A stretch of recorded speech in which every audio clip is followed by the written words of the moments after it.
Hospitali ya Afya ya Akili ya Taifa Mirembe imetakiwa kuimarisha usimamizi shirikishi kwa kushirikiana na taasisi binafsi ili kuwezesha tathmini ya watoto wenye usonji kufanyika kila robo ya mwaka.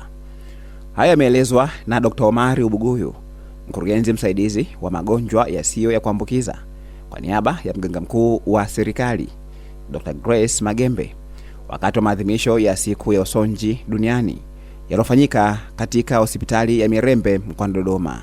Hospitali ya Taifa ya Afya ya Akili Mirembe kwa kushirikiana na wadau mbalimbali ikijumuisha shule mbalimbali, lakini ofisi ya afisa elimu maalum jiji, tulifanya kambi ya uchunguzi kwa usonji katika shule 3 ikiwemo shule ya Kuungu, shule ya Mlezi na Chesha.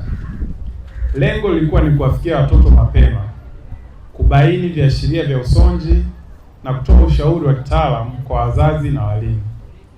Tunashukuru kwa ushirikiano mkubwa tuliopata kutoka kwa jamii na viongozi wa shule hiyo.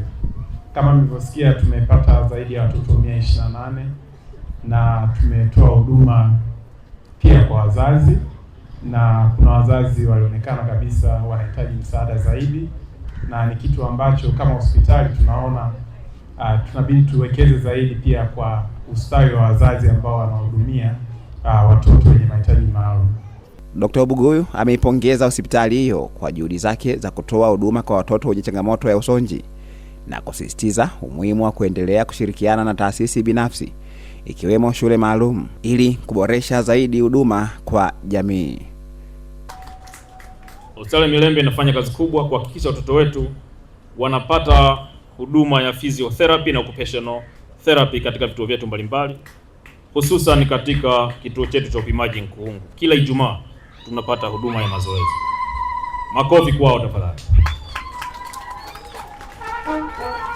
Na huduma ile inatolewa bure. Wazazi, naomba mwe mnapeleka watoto pale kwa ajili ya kupata huduma hii.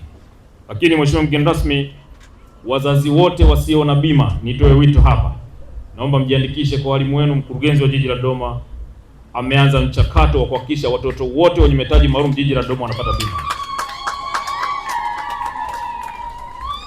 wakiwemo wenye usonji. Kwa upande wake, afisa elimu maalum wa jiji la Dodoma Isa Omari Kambi amesema halmashauri inaendelea kuwatambua watoto wenye usonji ili kuwaingiza katika mfumo wa bima ya afya kwa wote, hatua itakayorahisisha upatikanaji wa huduma za matibabu.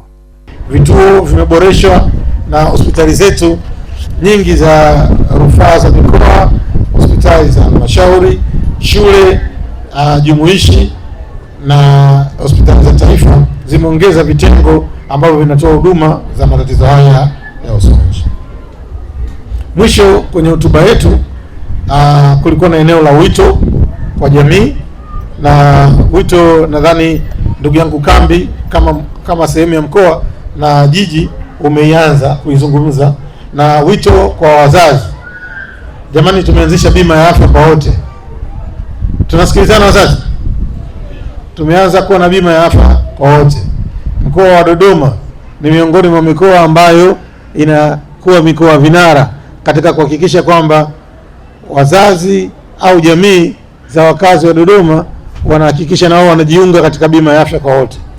Ametupa wito na mwakilishi wa elimu maalum katika jiji kwamba wazazi na walezi wa watoto wenye usonji mjitokeze kwa ajili ya kuandikishwa kwenye bima ya afya kwa wote, kwa sababu changamoto nyingi tulizozizungumza hapa za kuzifikia huduma kwamba zina gharama kubwa, utatuzi wake kwa sasa ni kupitia kwenye bima. Na uzuri wa bima, hata wale ambao hawana uwezo wa kulipia bima, serikali itachangia katika kile ambacho wao wamepungukiwa. Kwa hiyo tunaomba tujitokeze, na sisi ambao tuna watoto wenye usonji tuwe wa kwanza kutokeza, kwa sababu tuna changamoto zingine nyingi. Tunaomba hili la swala la kifedha basi serikali itusaidie kuliondoa mikononi mwetu, na tumpongeze mkurugenzi mkuu. Maadhimisho hayo yamefanyika katika hospitali ya Mirembe Dodoma, yakiwa na lengo la kuelimisha na kuhamasisha jamii kuhusu hali ya usonji pamoja na kuboresha mazingira kwa watu wenye usonji. Kauli mbiu ya mwaka huu ni weka tumaini usoni mwao, furahia utofauti. Usiache kusubscribe channel yetu ya YouTube ambayo inasomeka Dodoma TV.